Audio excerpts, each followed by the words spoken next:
nothing. Why not? Trying to get on this Lifestyle Radio website. Sounds like a cool website. Yeah, it's alright. Oh, I might have it. You might have it. You're listening to Lifestyle Radio. The opinions expressed during this show are those of the individual participants and do not necessarily reflect the opinions of their associated organizations or Lifestyle Radio.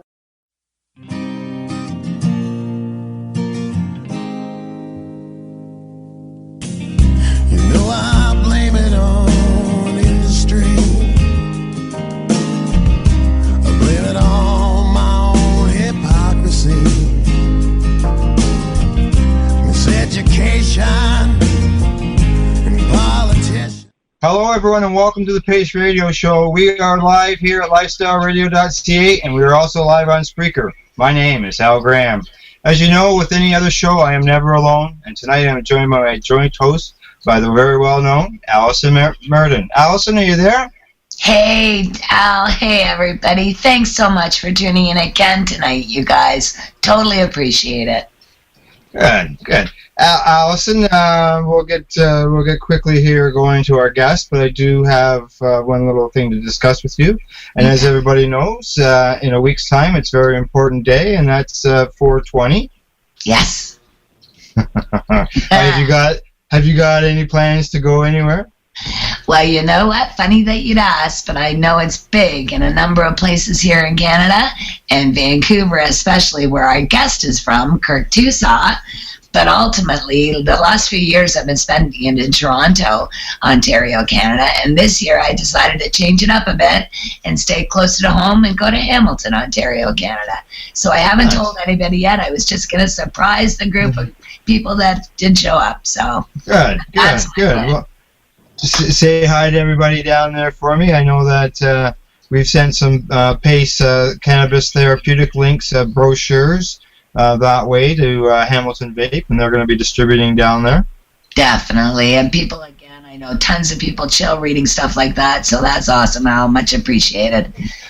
Yeah, it's also a special day for me in a different manner. It will be my 31st wedding anniversary. Oh, happy anniversary, doll, to you and the pretty one. Yes, hey, I had nothing to do with it. I had nothing to do with the date. Completely innocent there. Still, though. Okay, Allison. As you're aware, we have our special guest here tonight, and he is very busy. He's got to leave partway through the show, towards the bottom of the show or bottom of the hour. So maybe what we'll do is we'll just run straight through until Kirk has to leave, and we'll have a commercial at that time. Perfect. Is that okay? All right. So I'm gonna let you introduce him. Excellent. Thank you, sir. Well, everybody sitting on the edge of your seat like everyone is, I know, I brought to you today an incredible and brilliant and very compassionate friend of mine, Kirk Tousaw, a lawyer from British Columbia. Welcome, Kirk. Thanks for having me, Al. Thanks for having me, Allison, and congratulations on your anniversary, Al. Thank you very much, Kirk, and thank you for appearing on the show. Thank you. My pleasure. Hey, listen, Kirk, we were just trying to give everybody out in radio land, especially lifestyle radio land, a rundown of what you've been doing for the last number of years. And I would love it if you told our listeners how and when you first became involved in the cannabis law reform issue in Canada, seeing as, again, you're not originally from Canada, my friend.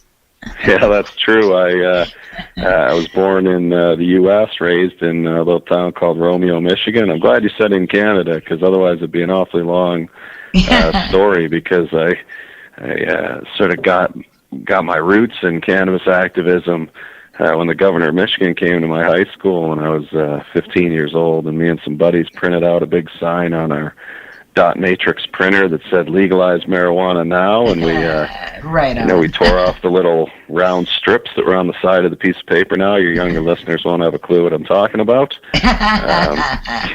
We're old. Used to be the way printers worked, kids, but we hung that sign up, broke into the school at night and hung that sign up in the hallway. We knew he'd be coming in, and we're sure he saw it, because the principal was very displeased at the governor's anti-drug lecture. So it's a lot of fun. I came to Canada in 2002.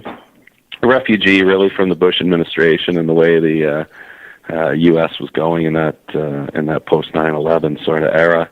I wasn't a big fan of how things were starting to shape out. And luckily, I'm a dual Canadian citizen with Canadian parents. My wife and I and our then one child, 2-year-old Kai at the time, decided, hey, let's move to Canada. And I went to UBC and wrote a master's in law about the Malma-Levine Clay Cane Supreme Court of Canada decision and the Senate report that came out around legalization. And in the course of doing that, I met some folks at the BC Civil Liberties Association. They offered me a job. I took the job and said to them, look, let's put on a conference about legalizing marijuana. And they said, well, okay, sure, that sounds like a great idea. It'll cost some money, and, we don't have much money as an organization, so you're going to have to fundraise for it. And so I said, well, let me go talk to this guy down at on West Hastings Avenue by the name of Mark Emery. I hear he's into activism, and he's got some money he might be able to put into this. And so I had never met Mark before, other than sort of see him walking around at a rally or two. And I went in, I said, Mark, I want to put on this conference at the WASC Center. I think I can get all these great guests because I got the Civil Liberties Association behind me. Can I have $15,000? And Mark said, oh, yeah, sure, you can have that. which was pretty neat. Yeah, you bet. And he said, go talk to that woman over there. And he pointed at this woman standing in the other corner of the store, and her name was Michelle Rainey. I knew it, Kirk. Yeah, you did, didn't you? And I tell you what, it was a harder sell with Michelle. Because I walked over to her and I said, hi, I'm Kirk, Michelle. Mark just told me to give me $15,000 to put on this conference about legalizing marijuana. And she laughed and she said, oh, did he? And then she proceeded to interrogate me about my activism and goals and who was coming and how was it going to go down. And at the end of the conversation, I think she came away thinking, well, actually, this would probably be a good thing to do. And we went ahead and did it. Put it on at the WASC Center in 2004, and then Mayor Larry Campbell, now Senator Campbell, came. He was our keynote speaker, and that's when he first said that we should legalize cannabis. Made the front page of the paper. Everybody was abuzz about it, and it was a great time. And that sort of led me to meeting John Conroy, which he became a real mentor to me in the law and in activism, and I started working with him on some cases. I got involved in the Barron case involving Vancouver Island Fashion Society and medical cannabis, and off you go. But been in the courts sort of ever since, fighting for these issues. You have, my friend. Your history is a long one, believe it or not, in this issue. Also, funny enough, Kirk, actually, I wanted our listeners to know something else that I'm really, really proud of you for, and that is the fact that the former Governor General, David Johnston, honored you with the Jubilee Award. Yeah, I got a medal from the Queen, so to speak. It's not something I talk about too much. Senator Kirk Tousaw, who was the chair of the Senate committee, I ended up becoming, I would call us friends and certainly colleagues in activism before he passed away. And he, I think partly out of a little bit of a thumb your nose at the Harper conservatives, whom he saw as really, I think, corrupting the good intentions of the Progressive Conservative Party, of which he was a part. Nominated me for that Queen Simon Jubilee Medal, along with a bunch of other great activists in drug policy reform in Vancouver, and we went ahead and we got it. And it was, it's pretty neat, right? You got to call my dad and tell him I was getting a medal and all these kinds of things, and that was pretty fun. You should be very proud, my friend. And, also, you being from the U.S., Kirk, there's a big fight in the U.S., as you know. And I know a lot of our listeners, both that follow the work that I do, as well as follow the work that yourself and some of the other people that we have on as guests do. We find that, again, it's not just a North American issue, as you are well aware. This is a global fight that we're involved in. So because of it, when people are honored, such as yourself, with big awards here in Canada, like the Diamond Jubilee Award, I think that speaks volumes for people, fighting in this issue. And it gives those of us hope that maybe, we will be recognized for our work one day soon again. So congratulations again on that, Doll. Also, I wanted to ask you. I've been lucky to work with a lot of really great people. We all sure have, Kirk. That's definitely true. But I wanted to ask you, so with your fight for cannabis as medicine, how did that begin? Was that, again, when you were holding up your sign when you were 15 years old in school, or did the medical issue become something bigger than what you had expected? Yeah, I wouldn't say that. I mean, I, like many others, was first introduced to cannabis and really viewed it as a social or recreational substance. This would have been, the mid-1980s, so knowledge was really in its early stages of the medical benefits of cannabis. And I think I, like many teenagers, probably was using it for medicinal purposes, for stress relief, for coping with the anxiety, angst of being a teenager and the sort of challenges that you face when you're at that age in your life, when everything seems so big and so real, and you don't have the perspective of a longer life to sort of process big events. So, I think there was a self-medication component there, and I think there is for a lot of teenagers, but I didn't really gain an intellectual understanding of cannabis as a medicinal issue really until I would say I was in my 30s, and just really starting to, for my own self, deal with pro-inflammatory conditions like arthritis. Things that I think more and more Canadians are starting to understand that medical cannabis assists with. And then I became close friends with Philippe Lucas of the Vancouver Island Compassion Society, and John Conroy brought me in to represent Matt Barron in the constitutional challenge that we were running on behalf of the Vancouver Island Compassion Society involving access to medical cannabis here on the island. And that's when I, as one of the great things about litigation is that as you immerse yourself in preparation for a trial, you get to learn an awful lot about a lot of different subjects. And I was able to learn an incredible amount about medical cannabis from Philippe and from our expert witnesses and from study. Learn an awful lot about the law from John Conroy, and an awful lot about how cannabis is sort of produced and the understanding of it as a plant from my client, Matt, who has since become quite a good friend of mine as well. And so, that experience, I think, really, coupled with talking to the patients of the VIX and understanding and seeing just what an incredible benefit it made in people's lives, pushed me into really advocating for greater access to medical cannabis. Of course, we were successful in Barron, which was great in 2009. The government's response was weak, as I certainly hope their response to Allard won't be. And then I was able to have the privilege of representing Owen Smith and getting to know Ted Smith, another longtime warrior for cannabis medicine here on Vancouver Island, and two incredible men. Learned about edibles and topicals and all the different ways that this plant can be useful to people from a medicinal basis. And it's just been quite a roller coaster because there's a lot of highs and a lot of lows, and it's very emotional at times, as you know. But we've been fortunate, I think, to be able to tell some very compelling stories with the court and to move the narrative and the law forward in this area. Well, we've certainly been doing some hard work for the last number of decades, Kirk, and I can't thank you enough for the amount of work that you yourself have done. And I wanted, again, to share with the listeners. They don't know, maybe some of them out there, a lot of the work that you've done in the courts. And, just the fact that yourself, John Conroy, lawyer Eugene Oscapella, our other friend, Professor Alan Young, another lawyer, all of you have been fighting this for so long. Can you tell us personally which cases have had the most impact on the cannabis movement in Canada? Can you think of anything off the top of your head? I think, you've got to start with King Clay and Malma Levine, rising separately to the Supreme Court of Canada, managing to obtain 3 Supreme Court justices that would have ruled that marijuana prohibition is unconstitutional. Just a real elucidation of the important understanding factually and legally about the role of cannabis and drug policy and the criminal law.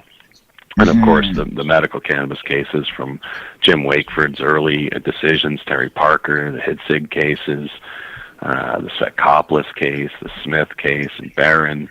I'm sure I'm going to leave a bunch out because there's a whole pile. What about Allard, Kirk? Allard, we have so many questions about Allard that we'd like to And, of course, Allard, which is the most recent victory in this area.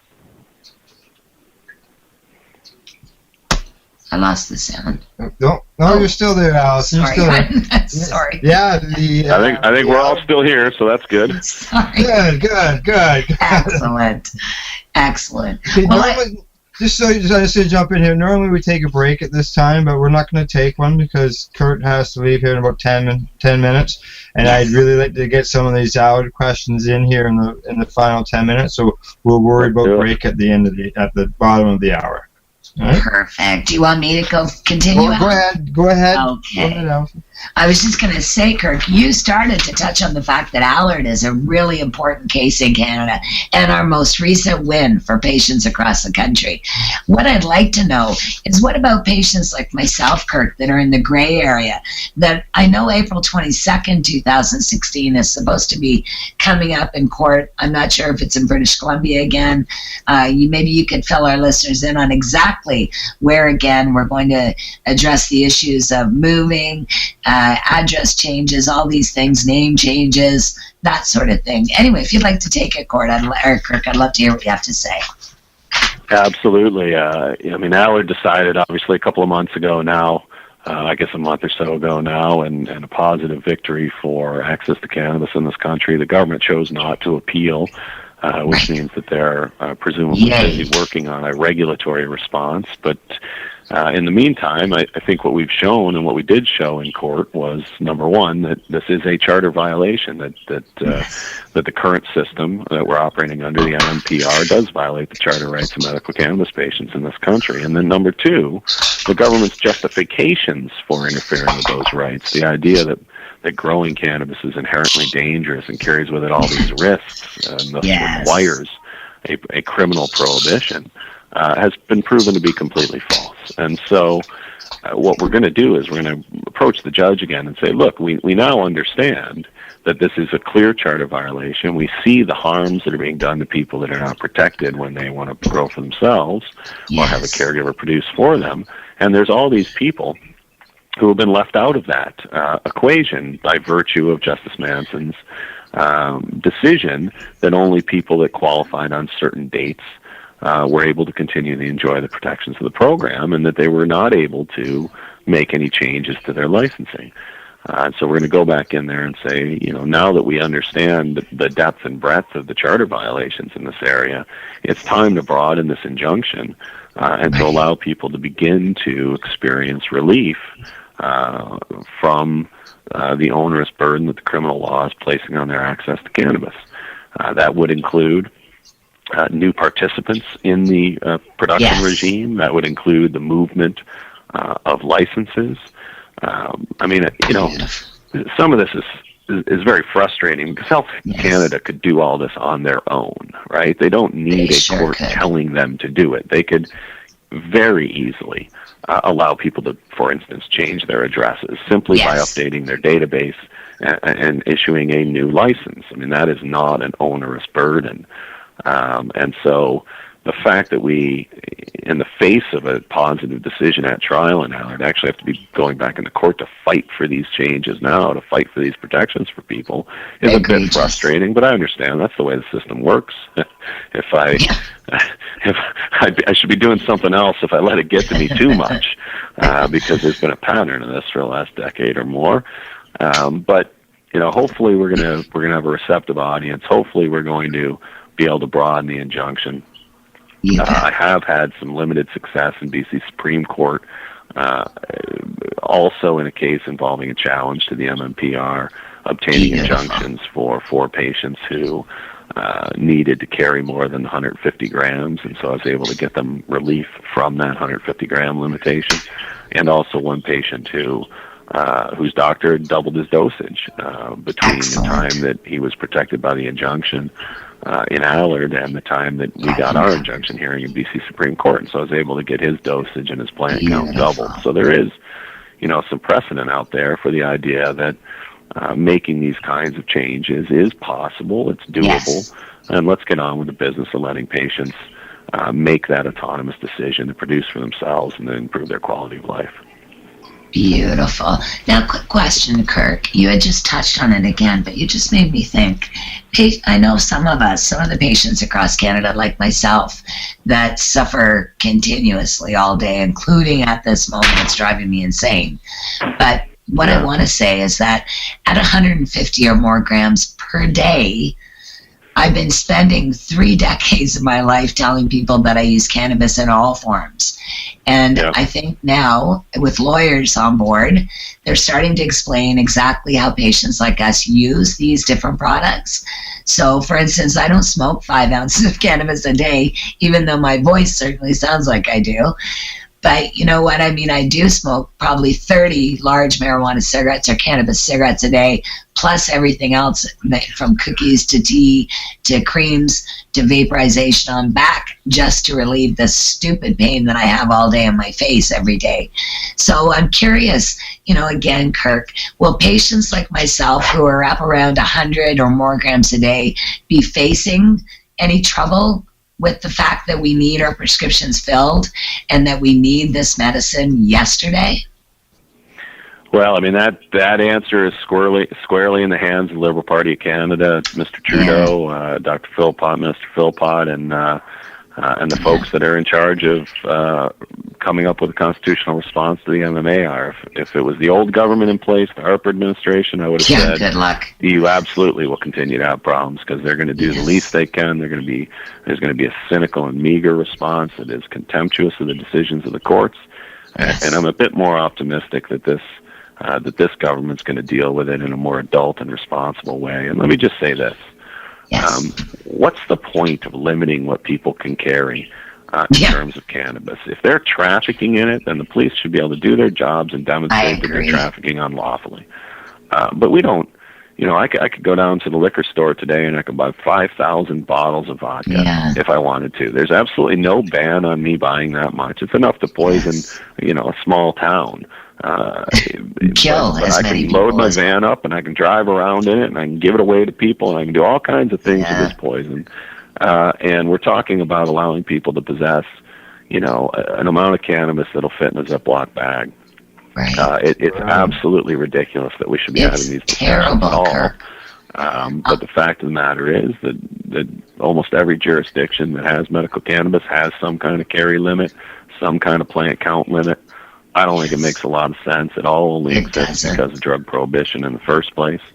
And I don't think it has any place in Canadian society. I mean, look, the MMAR, flawed as it was on the commercial supply end of things. In other words, it was not a very good system for delivering cannabis to people that couldn't grow it for themselves, couldn't find someone to grow it for them. That was a big flaw because of the restrictions on designated producers. But as a system for people to produce for themselves, it was pretty good because it was flexible. It did allow you to produce enough cannabis to meet your needs. It did allow you to possess a 30-day supply, which is a pretty decent amount. If we're going to have a limit, it might as well be a big limit so that people can have some freedom to travel around and do the things that they have to do in their lives. So, my view is, on the personal and caregiver side of things only, not on the commercial side of things, but on personal caregiver only, government could very easily just re-implement the MMAR, give people their rights back, and let people do what they need to do to improve their own quality of life. Let's just do that. And then let's get to work fixing the commercial end of things, because there's a lot of stuff that needs to be done there as well.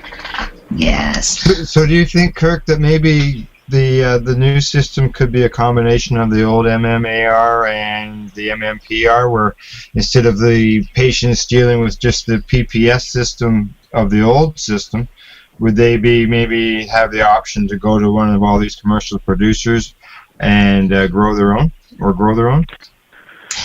Yeah, I mean, like I say, the MMPR as a commercial system has some significant flaws. It does not have space for dispensaries. It does not really allow legacy producers, pioneers in this movement for production and distribution to participate because of the owner's security clearance. It does not really allow small business to participate, although some small businesses have been able to obtain LP status after many years of applying. So there are flaws there. It's overly stringent on its implementation. It's overly stringent on security. But I think it's coming back as the commercial system, at least in the short term, because that's the easiest thing for the government to do. Now let's talk about what Allard said, which is there needs to be improved access. And one of the things that's gone wrong here is that people can't produce for themselves anymore, and that used to work. Well, there's a ready-made system for personal production that the government could pretty easily re-implement. It's the MMAR. And while like I say, it had some flaws, principally it continues to have flaws involving access to non-flower forms of cannabis. It's not a terrible system in terms of personal production because it did have flexibility for patients in terms of their plant counts, their dosages. It left the dosage decision up to the doctor and not to the government. I mean, these are important considerations. So let's bring that back. Let's open it up a bit to allow community gardens, patients to band together and take advantage of economies of scale on the personal production side of things. And let's get to work on fixing the commercial system so that it can really be accessible to everybody.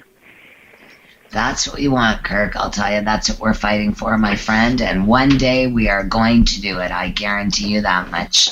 Well, you better believe that, Allison. I'm sure we are, because you know what? We're right. Yes, we are. At the end of the day, it's about compassion. It's about logic. It's about good public policy, and we have all those things on our side. Yeah. Most definitely, Kirk. And I wanted to say before I forget, congratulations on that, my friend. And again, your amazing work on advancing health issues, including cannabis and drug law reform all across Canada since you've been in our country. Kirk, we can't thank you enough, even for coming on the show tonight, my friend.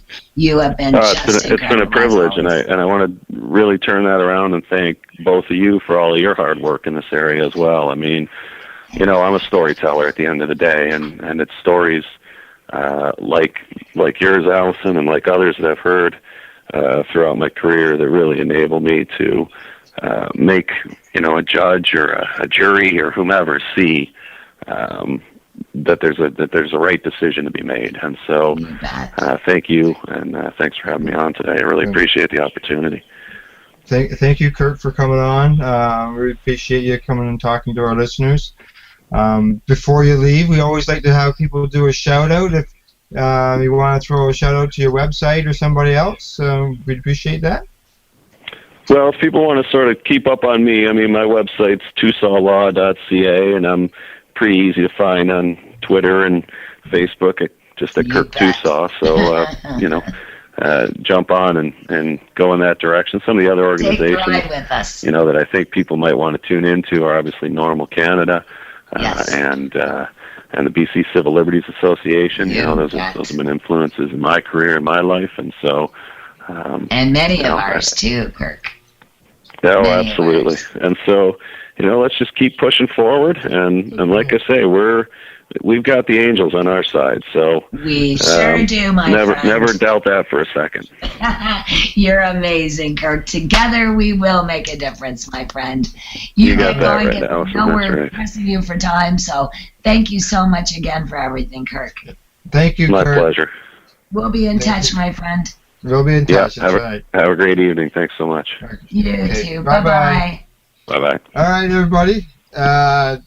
It's time for our commercial break. And tonight we're going to hear a little bit of music from Ill Scarlet and their song Mary Jane. And then after the break, Alice and I will get together and talk probably about what we've been talking to Kurt about and other issues. So until then, you're listening to the P.A.C.E Radio Show here on LifestyleRadio.ca.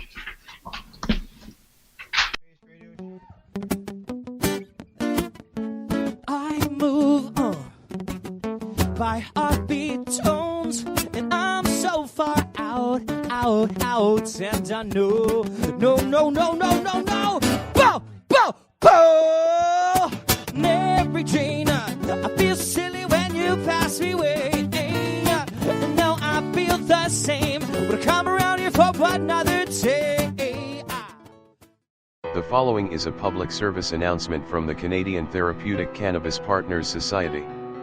The Canadian Therapeutic Cannabis Partners Society is a non-profit organization dedicated to ensuring improved access to therapeutic cannabis and cannabis byproducts in Canada. With a federal government that has committed to legalizing cannabis, we feel it is our duty to ensure that the medicinal use of cannabis doesn't get lost in the process and that there are clear distinctions made between the medicinal and recreational use of cannabis. It is our mission to ensure that government regulation doesn't get in the way of a sick, disabled, or terminally ill person's right to use or produce this amazing natural health product. If you would like to get involved, you can contact us on the internet. www.canadiantherapeuticCannabisPartners.com. On Facebook, CTCP Society. Or search Canadian Therapeutic Cannabis Partners. This is Al Graham of the P.A.C.E Radio Show. Are you keeping pace, as in keeping people advocating cannabis education? If you're not, and you're a cannabis consumer, then why not? Others are working hard every day to help educate people about cannabis so you can enjoy your daily 420. Get involved and speak out. Be loud and proud so that you can keep pace. Tune into the P.A.C.E Radio Show every Wednesday at 8 p.m. Eastern Standard Time to hear about people advocating cannabis education here on LifestyleRadio.ca. Growing your own vegetables, flowers, or even medicinal plants can be a challenge without the right equipment and proper know-how. At BMA Hydroponics, not only are they your urban horticultural experts and suppliers, but their staff holds the customer's needs paramount to making a sale. Family-owned with decades of experience and knowledge, they offer free advice in person, by phone, or email. BMA Hydroponics wants to ensure you have the advice you need, which is why you'll find tips and tricks on different ways to grow, like wick, ebb and flow, drip, or aeroponic system, as well as other helpful links at bmahydroponics.com. If you can't find what you're looking for, just let them know, and they'll do everything they can to get what you're looking for. At BMA Hydroponics, each staff member also possesses a federal exemptee MMAR license, making their strong suit empathy, experience, and dedication to their customers. Because when you know how to grow, you'll have results that make you proud. BMA Hydroponics in Belleville, Ontario. Visit bmahydroponics.com. BMA offers cannabinoid testing, so if you want to prove you've got good medicine, head to BMA Hydroponics and prove it. Oh, I'm not like you, but maybe I change. Yeah, say what you do today, but I wanna go. There's this place I know that we can rock. Maybe roll a little, take my hand. It's not that far here, my friends. Please don't be alarmed, but they want some of what you got. So make with the goods and make people bright you up.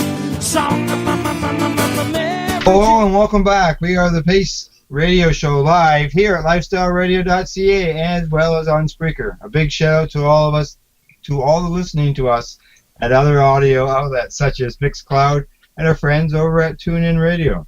This week on Friday's 420 Radio Show with Al Rapp and his crew, which could be involving Lori and Marcel and Ross and Chris and just never know who else. They'll be talking about sports-related head injuries. With former NFL lawyer, or not lawyer, but player, tight wide end Bo Williams, and former NHL enforcer Pitbull Sasha Lakovic. All right. Yeah, I don't know. Ty Domi, maybe. Be nice to see him in there too, maybe, eh? Well, tonight on the P.A.C.E Radio Show, before the break, we're talking to our guest, lawyer Kirk Tousaw, who was involved in the Owen Smith case as well as the Allard case, most recently. You bet. Yeah, but unfortunately, as lawyers are busy, and Kirk had to run. He had other commitments, but it was great to have him in the first half hour of the program in order to be able to talk to him. Allison, you covered a lot of ground with him. Hey, you know what? Kirk was amazing, and I'm glad that we could share with you what we know. So, I'm flattered and honored that Kirk took the time out that he did to talk to us. And as always, he totally rocks the face of this entire issue in Canada. So, God love him. Yeah, it was great to hear how he got started in all this, because probably a lot of people don't realize that, he's a dual citizen. He's from the U.S. and come up here and all that, eh? Well, funny, actually, I have a number of lawyers that I've worked with all across North America, including another lawyer who's now retired from Los Angeles that a lot of your listeners from the U.S. might know, named Donnie Wirtschafter. Donnie actually, and Kirk Tousaw, as well as John Conroy, again, names mentioned Eugene Oscapella, Alan Young, all of these lawyers that we've been involved with for decades have been helping people like me fight this issue all around North America and across, Canada and the U.S. So thank goodness, again, they're there for us because, again, I know, for instance, when I was called a terrorist when I went to fly to the U.S. a number of years ago, if it wasn't for lawyers like Donnie Wirtschafter telling me he would cover me when I had to come down that way, I'll tell you, I don't know where I'd be. So Kirk, Donnie, everybody else, again, we love you. We're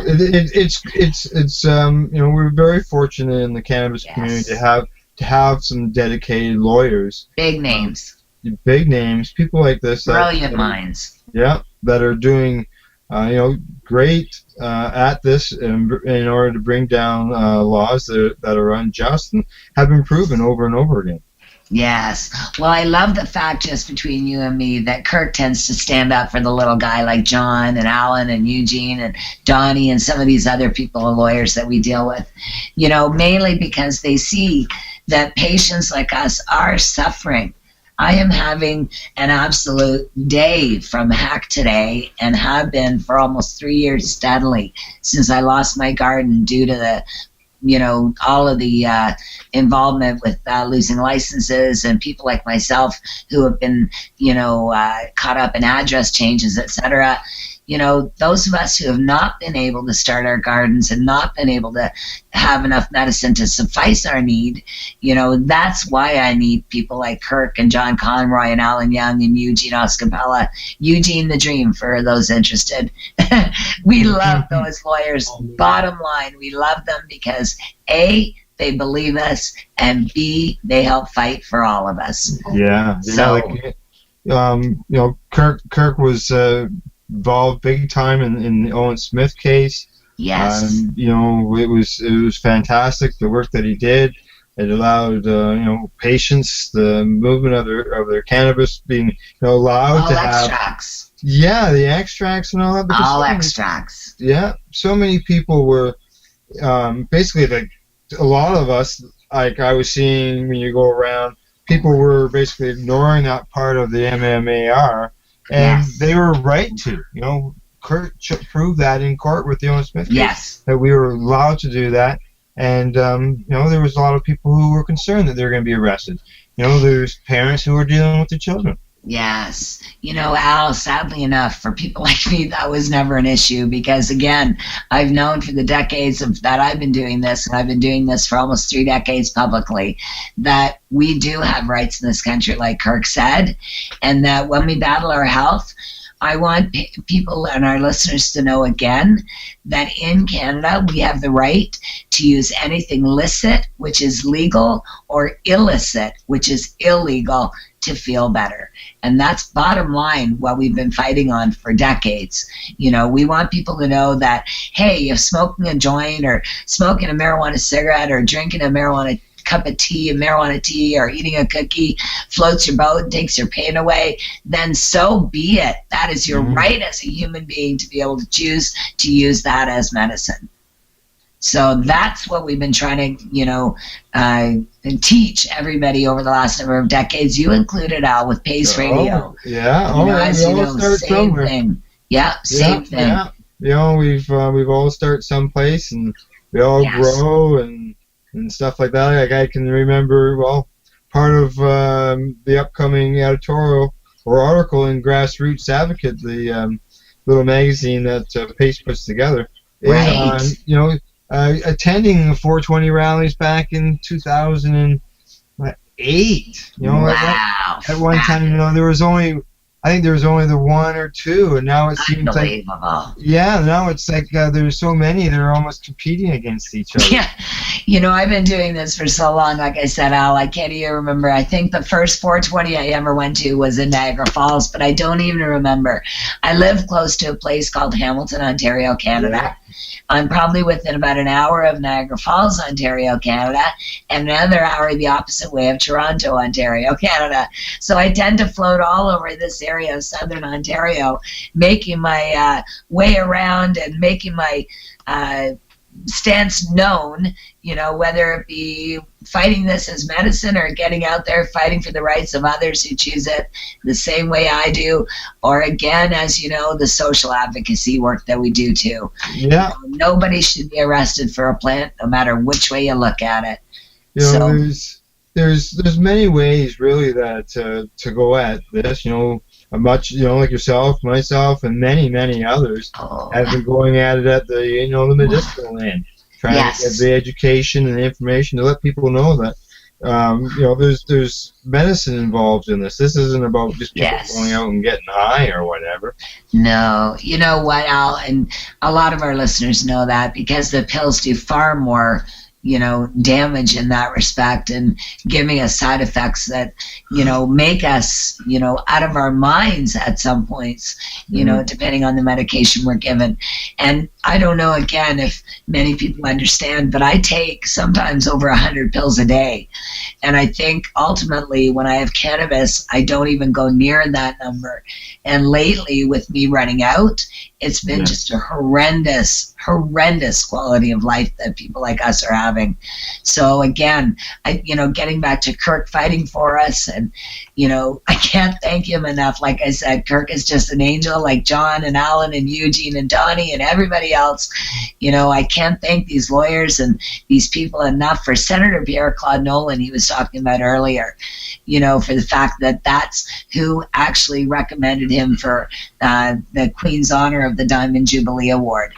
So, you know, these things, I want people to know that these names, sadly enough, Senator Pierre-Claude Nolan is no longer with us. But as Kirk was saying, he was a very progressive Conservative Party member and senator here in the country when he was alive. So Senator Nolan fought alongside of a lot of us to legalize and regulate cannabis and things like the Senate report here in Canada.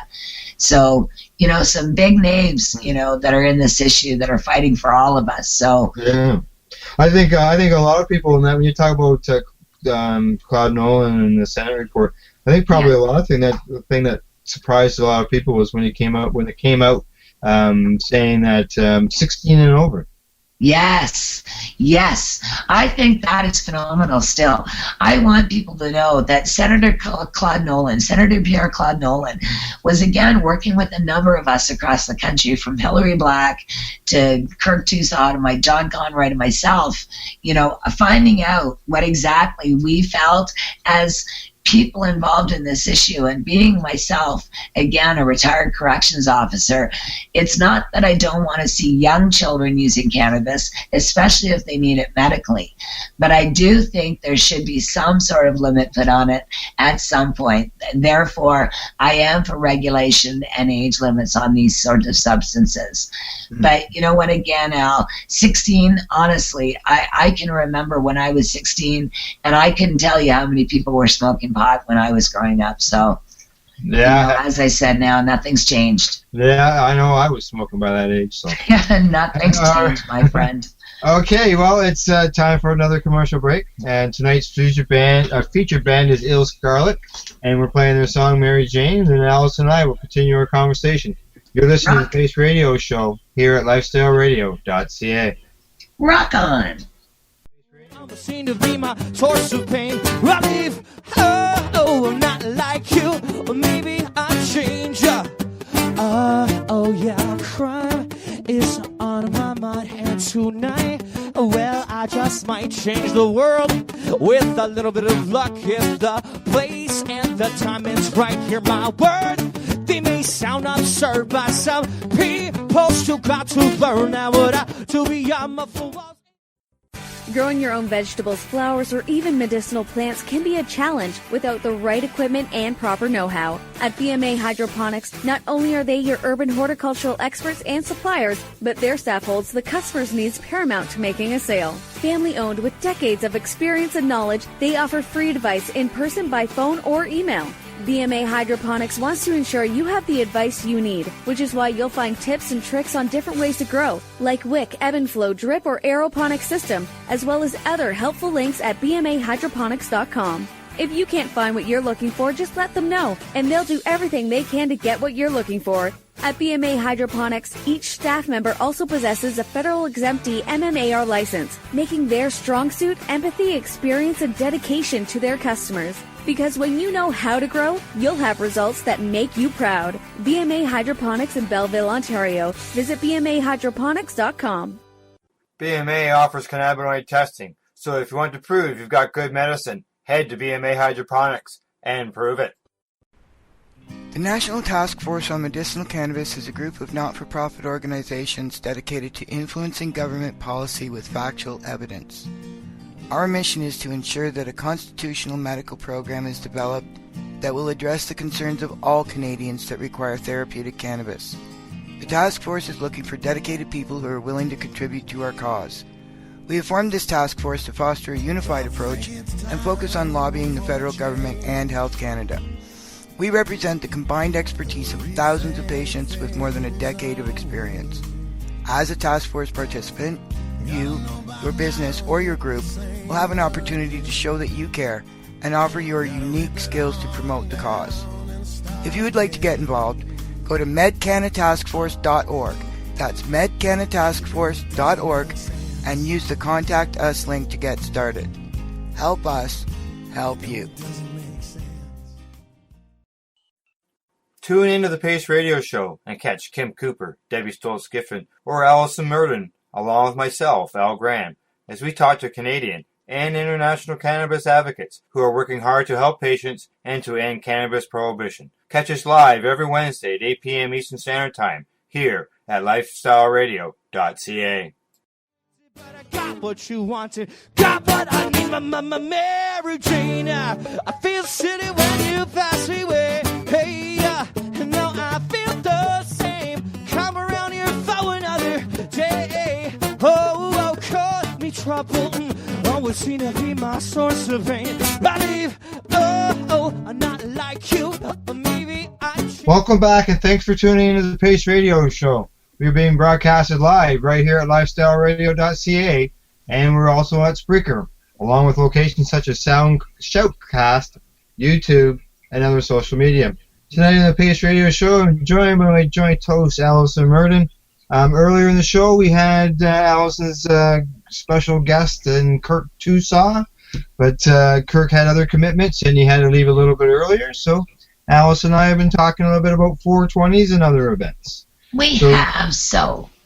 Yes. And as you know, next week is 420. You're off to Hamilton. Yes, I am. Yes. Can I tell you a little bit about that? Sure.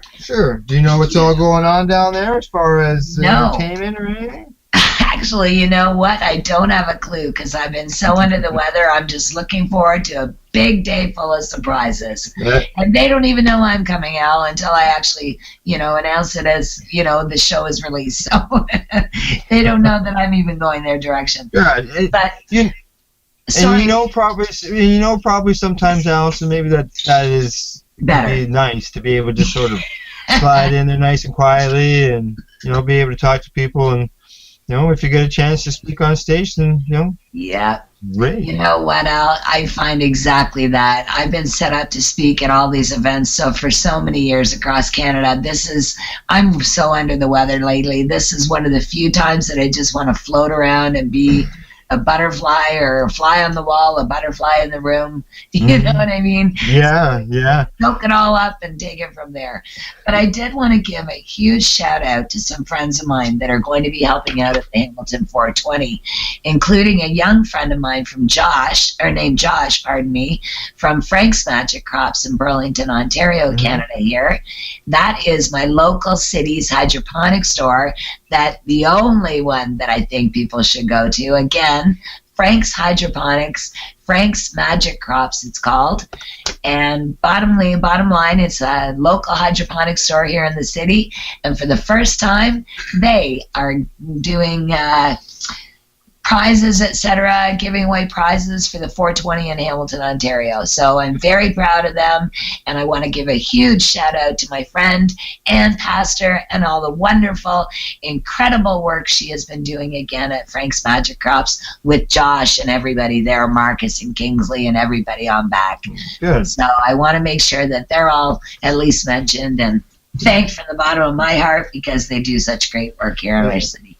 As I mentioned earlier, the Hamilton Vape Lounge down there, they'll be handing out P.A.C.E. Therapeutic link brochures, so you'll be able to see them floating around probably. Right on. And as far as at this end, I'm involved here with a fellow by the name of Wayne Matheson. He has a business called Canada Days, and this will be his 7th year. Wow. The Peterborough 420 event. Love it. It's in downtown Peterborough. It's on the Superior Court front lawn. Very cool. So we'll be there for an hour. You know, in the past he was getting pretty big with it, with the music and right. the bands that were playing there and giving away prizes, and some vendors were there. And then they started, from my understanding, complaining about the age of the people who were showing up. But being we're at a public park, we can't restrict the people who show up.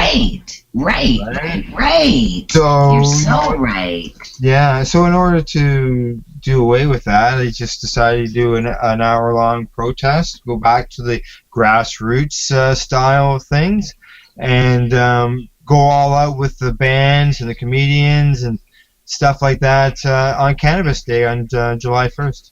Fabulous. Yeah. Well, like I said, I know there's stuff going on. I'm just not sure where exactly it is or when. I was just doing like a lot of people and trying to Google search what's going on. But yeah, you know what? Well, Kim, another joint host here on the network, she's got one in North Bay. Beautiful. They're going on all across Canada and all around the world, all over the U.S. Yeah. Just Google search 420 and see what's going on in your area, folks. Yeah, I'll guarantee you. Brantford has you one. Bet. You bet. Kitchener has one. Obviously down in Niagara Falls, that's still going. You bet. You know? You bet. And for people who don't know, that one was always really interesting because it was at the intersection of Victoria Park Avenue and Highway 420. You know what? I went there for years, as you know, and I spoke there for years as well. Yeah. What I loved about that, was that we caused provocative thought right at the border of Canada and the United States. Well, and that's the highway people would enter. That is it. Hey, welcome to Canada. You're on Highway 420. When it first started years ago, we actually marched up the highway and closed it down. That's how much things have changed. That now we don't do, but no. Those days in my wheelchair, I remember coming up the middle of the highway and we were marching up the storm. Blocking, we took up the whole sidewalk, and sometimes we take up a lane of the roadway, and easily. We're usually pretty good with us, eh? Easily. We've filmed both sides of the roadways, depending on where we've been. Toronto, it's 50,000 or more people every year at the Marijuana March in May, on the first Saturday of every May. But, that's coming up, obviously, eh? You bet it is, and that's huge. 3 weeks. Yep, and that's huge. I'm going to be downtown Toronto for that, as usual, at Queen's Park for the Global Marijuana March on the first Saturday in May, people. So mark that down, too. I'll be down there as well. I'm going to like to go down there, and I hope to expand on that with maybe maybe see what happens. We're looking at maybe doing some live stuff from there. It'll be interesting. Hey, that's the way. You know what? That would be, I think, obviously just a trip to do it from, straight from one of the marches. I'd like to be able to come over and, maybe interview you during the march, see what's going on, and interview other people. So just see what happens. It's, it's a few weeks away, and see what we can pull out of our hats here. You bet, doll. And besides, you know what? I'm on all the time. I'd rather interview people that we've never met, never heard. I want to hear your story, whoever you are. Stand up and fight beside us. Stop making this all about us, you guys. Get up off your duffs and join us. Well, that's probably what when it comes here to the P.A.C.E radio show is that tonight we had a very well-known person in Kirk Tousaw. Yes. But we also like to have promote and highlight other advocates as well. That are doing things to give them a voice. You, myself, we were all people that had to start somewhere.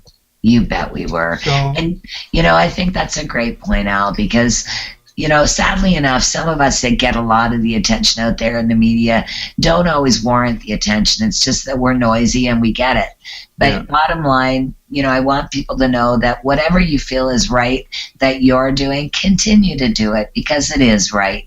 As Kirk said, and if I could reiterate exactly what Kirk said again, I would remember. If I could remember it, I would. But I know that, again, he felt like me that the angels are definitely on our side. So, again, people, whether you believe it or not, we are in the right, and we're making headway around the world because of it. Yes, that's right. So it's going to happen. It will happen. Yes, it will. Okay, Allison, well, we're getting down to last minute or half here. 2 minutes left in the program. I'm just looking to see if maybe being Kirk's not here. We got some. I know you've got many, many hats. Let me see what I can pull out tonight. I'm sure you could name off a few websites. You know what I'd love, darling? There's something that's close to my heart, and that's the medical issue of cannabis. And I would love for people to check out the International Association for Cannabinoid Medicines, or the IACM.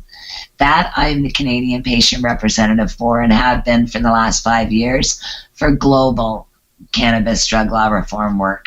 So I want people to know that those are doctors and scientists at that website who tell the latest information about cannabis as medicine and all of its uses all around the world. So definitely check out, again, the International Association of Cannabinoid Medicines, or again, the IACM. And please pass it on everywhere. That's right, for sure. We need that information spread around. Now, you're also with LEAP? I am. I'm also a retired corrections officer, and I have a biography page on LEAP's website at www.leap.cc.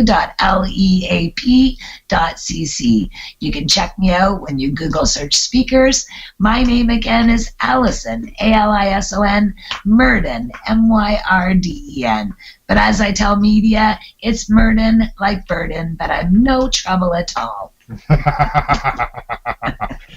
Well, and I can speak from experience with dealing with LEAP. I contacted them a couple of years ago, and I asked them for a few speakers, and they lined me up some speakers to be able to talk to at audiences in cafes. You bet. And it worked great. Well, I know, for instance, Dan Mulligan is in Northern Ontario, and he wears a big hat for LEAP. He was the Canadian president of LEAP at one point, I do believe. Yeah. So, all right. Yeah. All right. Well, a shout out to the LEAP then. Law Enforcement Against Prohibition. You betcha. All right. Well, let me wrap up here then. Our music tonight was by the Quebec-based band Il Scarlet with the song Mary Jane, and I believe we may play a little bit of that at the end. And just a reminder to let everybody know that I will be back next Wednesday with my joint host, Kim Cooper, and our scheduled guest, Abby Roach. Yay! Abby Roach. Yep, Yay! She's the owner of the Toronto's Hot Box Cafe and Jamaica's Hot Box Resort. She is. Yes. She'll be here to talk to us about the CFBA, which is the Cannabis Friendly Business Association. Right on. and the effects of Ontario's Bill 54 on the lounges and other businesses. So that's going to be very important to hear. Excellent. You bet. And you can find P.A.C.E on Twitter at P.A.C.E Radio, and you can also like the P.A.C.E Radio Show on Facebook. You can find us on the web at PACE-online.ca or by searching for people, which we are people advocating cannabis education. Thank yous go out to our sponsor, the friendly and helpful folks at BMA Hydroponics in Belleville. L Rap, he's behind the curtain there. Always got to like to thank him. Yeah, also a big thank you to our guest who was in the first half of our show, Kirk Tousaw of Tousaw Law Corporation in British Columbia, and to you, Allison. Thank you very much for doing everything. Thank you, darling. And lastly, thank you to everybody who tuned into the show again tonight. You guys totally rock. Exactly. You took the words right out of my mouth. Thank you, and good night. Good night.